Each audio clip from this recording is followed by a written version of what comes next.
try. Okay, there you go.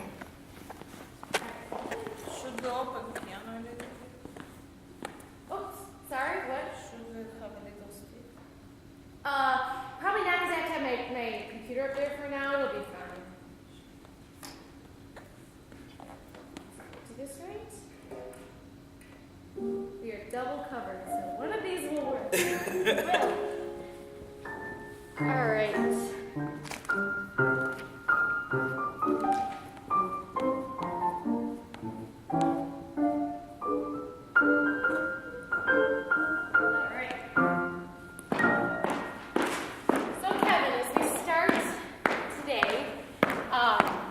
Why don't you share with me some of the things you want to look at today? So if you have any aspects in particular that you want to work on?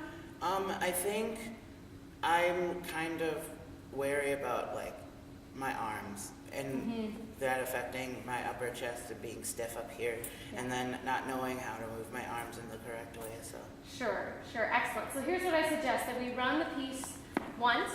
You and I will do a little bit of work then on some of the mapping, some of that information. You and I have touched on it in vocal pedagogy, but we never got the chance to dig in deep. So we'll do a little bit of that, and then at the end, try it again. Okay. Does that sound good? Sounds great. Okay, excellent. So I'm just going to step back here. All If right. you guys want to take offices, if you want to announce your piece too, All that'd right. be great. I'm singing Lydia by Gabrielle Fauré.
Lovely. Thank you. And at 8:30 in the morning, nonetheless. That's great, Kevin. Excellent. So here's what I suggest. Let's first do a semi-fast review of the spine, simply because everything we talk about with the arm structure will relate back back Okay. to balancing over the spine. So you and I have done some of this work in PED and some in lessons, but when you think of the spine, tell me how you picture it, how you would describe it, how it functions. What comes to mind? Picture. Yeah. Let me see. Get that visual.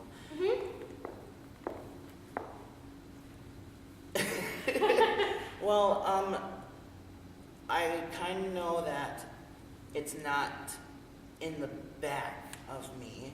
Okay. I kind of visualize. Oh, as far as my skull is concerned, I guess. Sure. That it started kind of in the back, but it starts right here in the middle, and then it goes down the middle.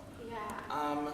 It's part of the rib cage is on it. It helps the rib cage to swing out, and doesn't it kind of support me up this way too? Yeah, the spine, one of its major functions is to bear and distribute your weight. And this is what you were alluding to with it's in the center of me, right? Because you feel something in the back. You feel those bumps. Go ahead and feel that. You feel bony bumps, right? And because of the fact we can feel that, a lot of us picture our spine, the part that supports us, back there.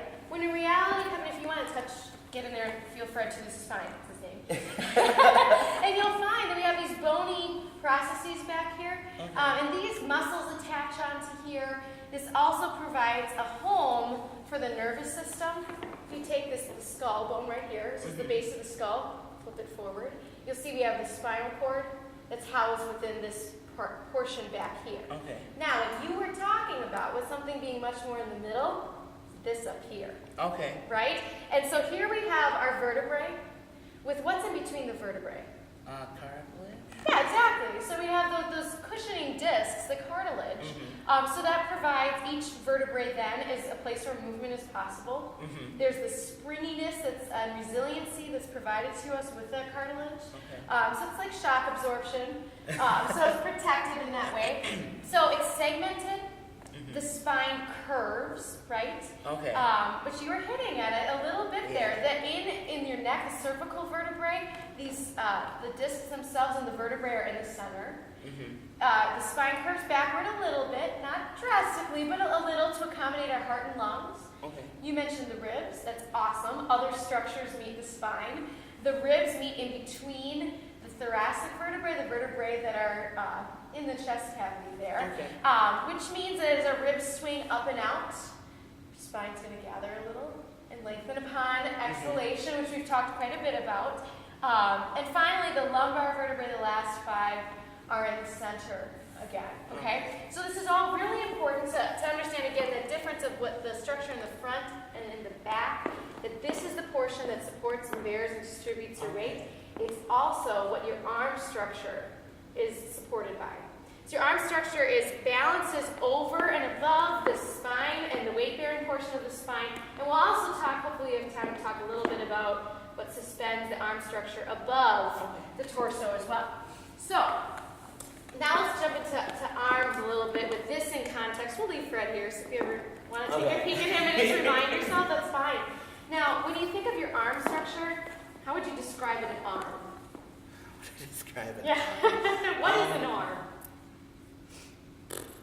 Kind of like, I guess. Good question. Yeah. I've never had to describe an arm before. Most people have not. Let's go there. I'm going to pull up some pictures while you talk. What constitutes an arm? Where's its beginning? Where's its end? How big is it? Okay. Well, not using scientific terms. Sure, absolutely. I guess These are the regular arm words. begins for me at the shoulder. And then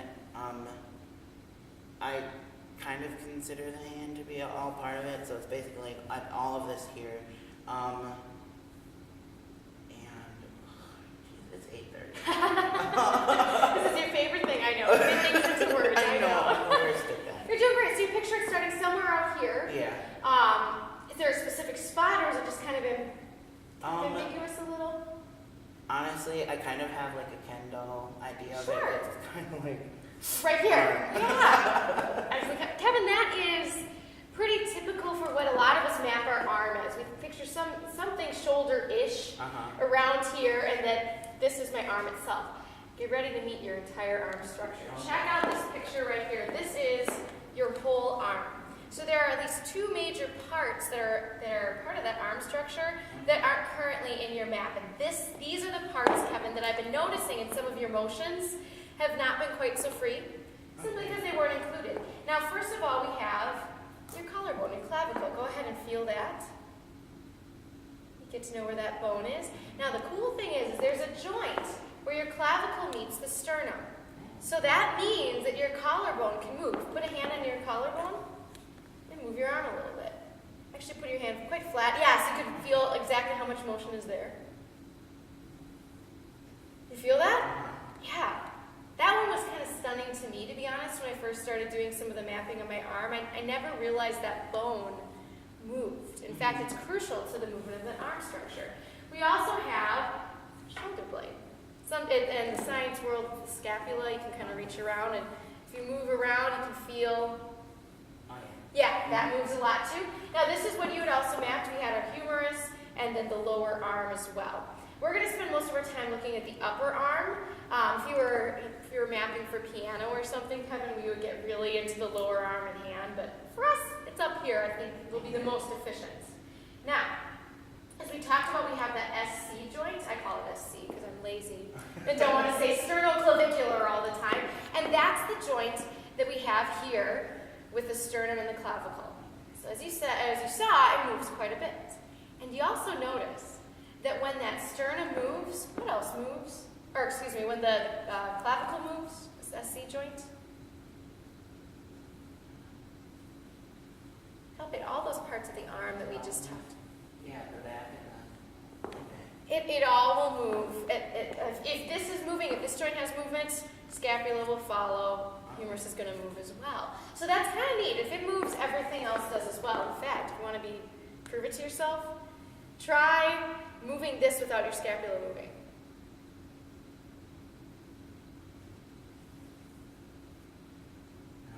Right? You can try all you might, but it's pretty tough. And so it moves quite a bit, which we're experiencing, right? It can go up and down. It can go forward and backward. Yeah, there's a lot of range of motion. It's like, if you're a trombonist, you can reach forward because of this. If we're going to reach up for gesturing as a singer, all of that movement is available at that joint. Most of us, I think many of us don't picture that joint even exists. So Kevin, that's one thing that today as we explore, we're going to keep reminding you, oh yeah, I can move from this joint where that collarbone meets the sternum. Now the shoulder blades themselves, what I want you to know, well, how do you think of what do you think about when you consider your shoulder blades? How do they move? What movements are possible?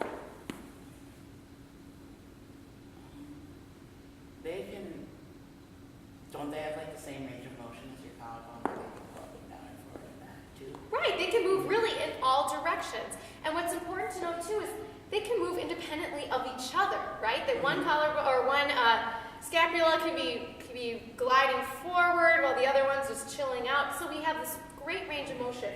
The shoulder blades themselves are only, whoops, oh, that's okay. Didn't spill anything, we're good. They're only attached by soft tissues and muscles with the rest of the torso, meaning that, Kevin, they're not bound and stuck and sitting on your ribs. Okay. So they can glide over the ribs in all directions, all right? So that's kind of cool to know. Other things I want to let you know about. Now, the next portion of your arm joint I want us to map right now before we explore again is we have the humeroscapular joint. Now this is the whole kind of Ken doll shoulder thing, right? That we know there's a shoulder somewhere in this region, but our language doesn't really nicely define that. Shoulder means a lot of different things to a lot of different people. Now here's where the joint actually is. Ready to have your mind blown potentially. Check this out. Your humerus, your arm bone, meets the scapula. Okay. That's where it connects. It's onto the shoulder blades on the outside of it, right? Isn't that neat? So here it is from the front. We can see where that ball is. Now the ball of the humerus is really big, and the size of the socket inside of the side of the scapula, quite small, about the size of a thumbprint. Okay. So it's kind of like a golf ball and a golf tee, which means because of that, it's not a huge socket that it's stuck inside of. We have so much range of motion from that joint. Anything surprising about the location of that, where the arm connects to the body? I honestly never had a good visual on like where it connected. Mhm. I thought it was like just connected off of the rib cage. Right, so Kevin, check it out. Look at how much distance is between where the actual arm joint is and the ribs. There is a lot of distance there. Yeah. In fact, look at this. We have there, our scapula, this is from the back, this is from the side. And you can see how side located that actual joint is. If you want to get all personal, go ahead and feel in your armpit. You may feel the ball there. Yeah. Yep, and then go ahead if you want to kind of palpate down to the ribs, just to give yourself an idea. It's quite a bit of distance there, which is kind of nice to know. And last but not least, check this out. From the side, if you're facing that way, you have this bone that's a portion of the shoulder blade, where a lot of arm-moving muscles connect to. It's the coracoid process, whatever. I think of it as the spacer bone. Feel on your collarbone, walk out until the collarbone just starts to curve up, Okay. and then move down just a little bit and move your arm a bit. You may feel there's a bone under there. Do you feel that at all? I think so. Yeah. Yeah. So you can kind of dig around just to make sure. It's kind of, sometimes it's trickier on some people to feel that on others. It just kind of depends on your own personal anatomy, kind of how fleshy things are there, and everyone's different with that. It's right about in here. And what you'll find is that this bone right there is located underneath the collarbone. Okay. So it literally means that your collarbone and your scapula and the arm bone cannot rest on top of the ribs because there's bone in the way. Okay. There's soft tissue. So what does that tell you about the arm structure then? Try this. Go ahead and rotate your arms a bit. So we're having that rotation occur pretty wide out there, right? Yeah. And go ahead and let your arms rest. And see if there's a difference in terms of the width where you feel that joint. What do you think?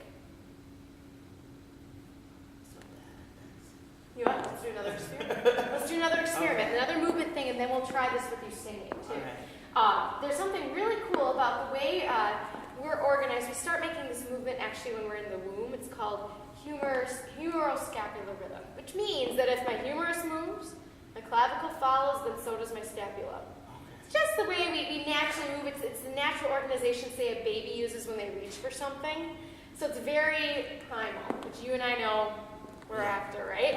So see if you can, Kevin. Let's do a couple swimming gestures.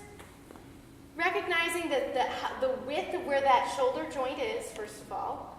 We have movement where my arm moves. There's movement at that SC joint, right? Right here. And my scapula, my shoulder blade, hey, it just follows. You can try with both arms if you like. It's kind of cool to feel the collarbone move. Yeah. I never ever thought of that movement before. Right. Excellent. Does it have an impact then on the rest of the arm at all that you feel? I feel a little bit freer with the movement because now that I know that it all moves around here, then I don't feel like I'm kind of like moving against a wall, I guess would be a good way to put it. Yeah, right. Let's see if we can start leading up. And I want you to swim as you do this. Okay. You can, as you're exploring, Kevin, feel free to take charge. If you want to be kind of front stroke or forward crawl, go for it. If you want to go backward, the same thing will be true. The arm moves, collarbone follows, followed by that scapula. All right, and see what you observe.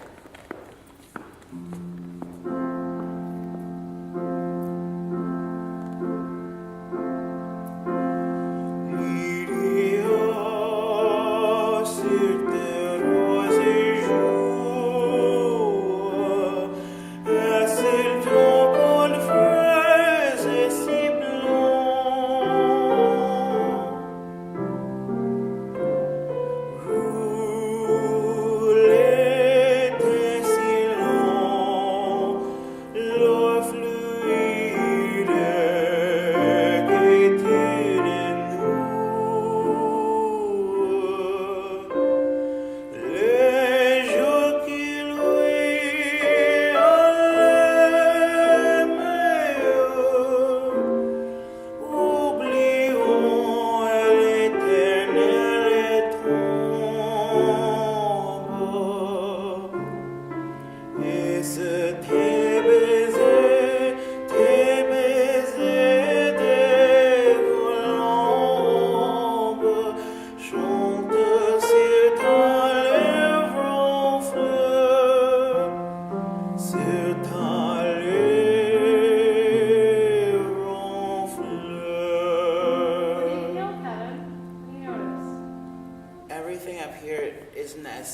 but a lot of tension was released here. Right.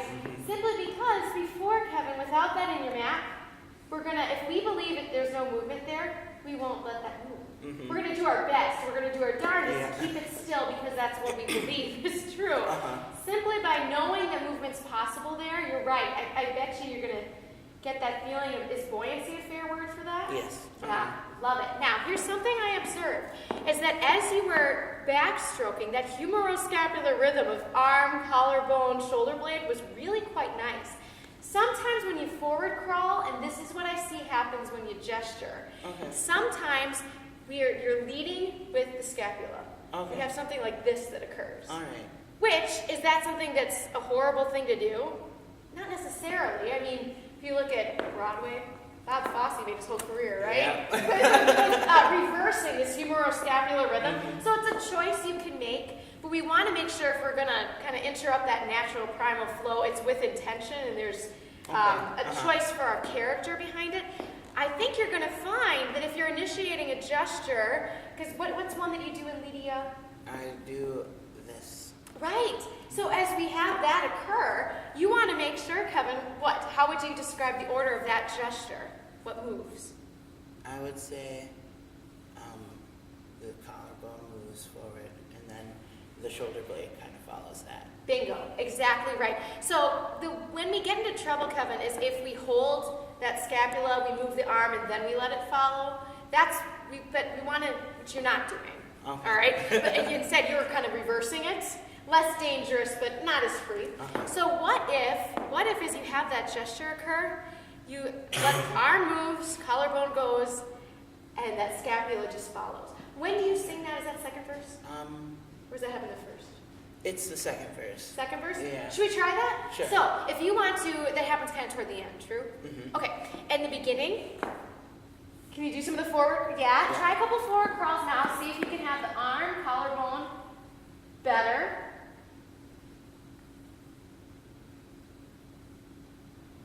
Feel a little different?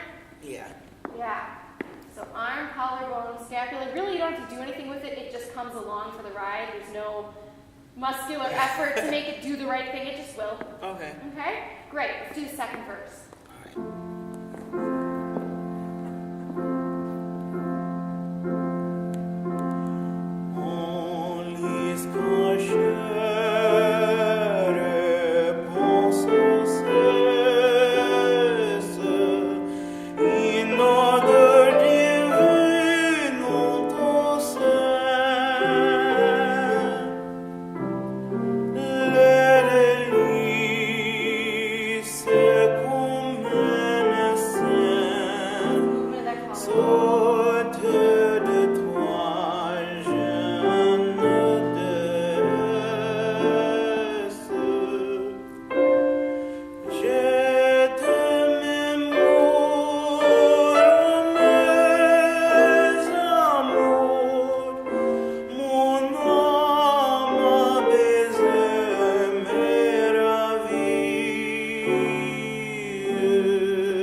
Now that I'm aware of it, I noticed This wants to go first, right? But then when I kind of reverted back to the normal one, that actually felt a lot better. Yeah, and the cool thing is what you just did there, you can change that at any moment. If you're finding, I kind of reversed that rhythm, you can go back. Yeah?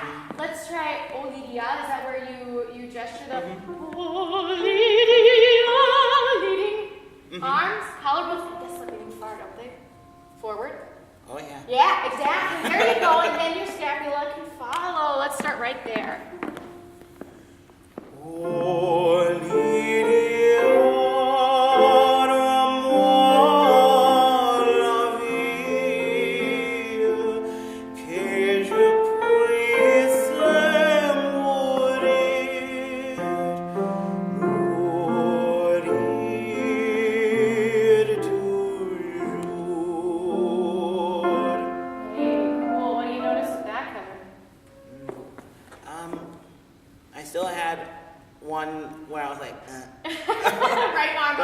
Yeah, Do you see but the difference?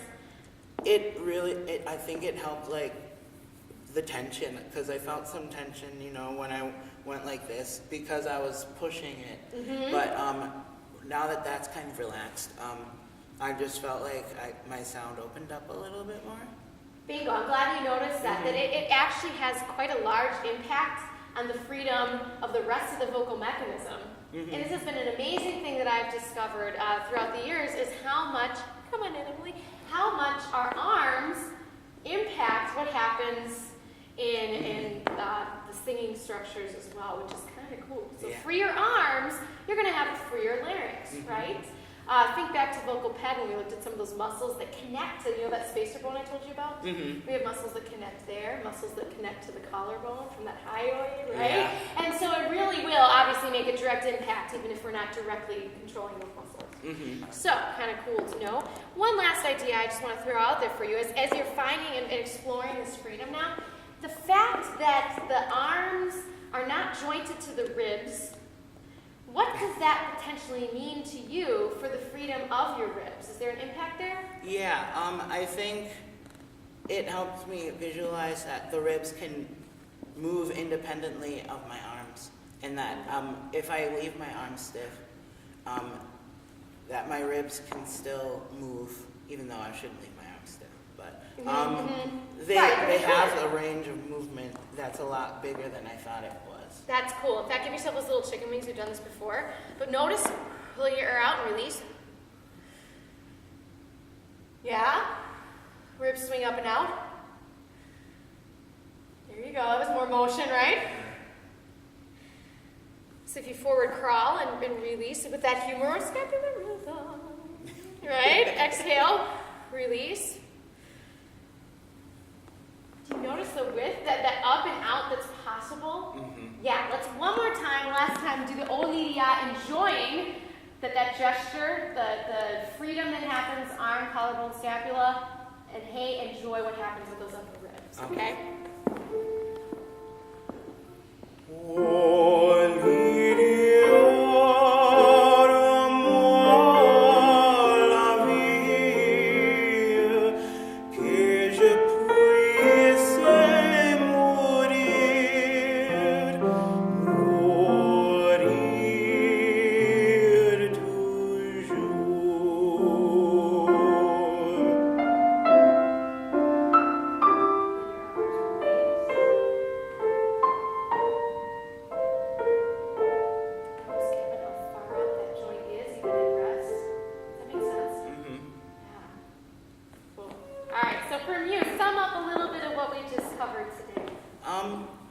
I would say that we've kind of figured out that the arm is bigger than you really think it is. Right.